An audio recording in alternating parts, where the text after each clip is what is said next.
दोस्तों, आज हम लेकर आए हैं एक और नई कहानी। यह मामी और भांजे की बहुत ही मजेदार और रस भरी कहानी है। मेरा नाम राधिका है और मेरी उम्र 30 साल है। मेरे घर कुछ दिनों के लिए मेरा भांजा आया था।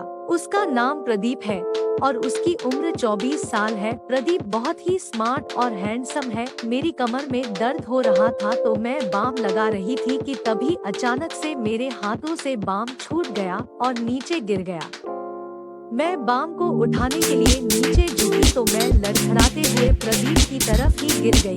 हड़बड़ाहट में प्रदीप ने मुझे किसी तरह संभाला, फिर भी मेरे हाथ में होश आ गई थी। दर्द के कारण मेरी आंखों से आंसू निकल पड़े। प्रदीप ने मुझे आराम से बैठाया और मेरी चोट वाली जगह पर दवा लगाई। धीरे धीरे मेरा दर्द कुछ कम हुआ तो मैंने बात को बढ़ाते हुए प्रदीप से कहा, तुम कब यहाँ आ गए मुझे पता ही नहीं चला।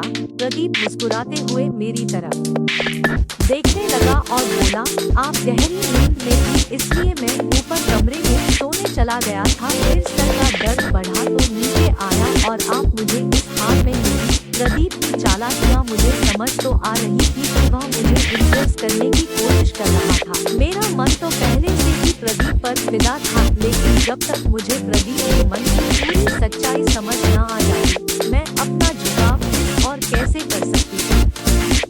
मैं प्रदीप पर यह सब जाहिर भी नहीं होने देना चाहती थी। मैं जिस तरह से खुद को संभाल रखी थी यह इतना आसान नहीं था। समझ तो मैं रही थी पर मैं एक बार सब अपनी आंखों से देखना चाहती थी। इसके लिए मुझे प्रदीप को अपनी तरफ बनाए रखना जरूरी था। प्रदीप की आवाज से मेरा ध्यान टूटा और मैं बोली, मुझे आराम की जरूरत है, मैं सोना चाहती हूँ। प्रदीप मेरी तरफ गुस्से निगाहों से देख रहा था। सुबह जब तैयार हो गई प्रदीप अपने घर जाने लगा तो मैंने उसे रोकते हुए कहा, 3 दिन बाद दिव्या का बर्थडे है, उसके बाद चले जाना।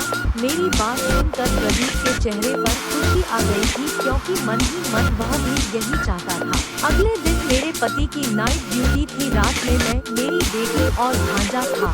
शाम को हमने खाना खाया और अपनी दिव्या को सुला दिया। मैं आज इस रात का फायदा उठाना चाहती थी। शायद यही बात मेरे भांजे के दिमाग में चल रही थी। हम दोनों एक ही सोफे में बैठकर बातें करने लगे। कुछ देर बाद मेरे भांजे प्रदीप ने मेरे साथ छेड़छाड़ शुरू कर दी। जब मैं उठकर जाने लगी तो उसने मुझे अपनी बाहों में भर लिया और मेरे होठों को चूमने लगा। मैं भी उसका साथ देने लगी। कुछ ही देर में हम दोनों पूरी तरह से एक हो गए। फिर उसने मुझे सोफे पर पटक दिया और मेरे साथ वह सब करने लगा और फिर हमारी मुलाकातों का सिलसिला जारी रहा।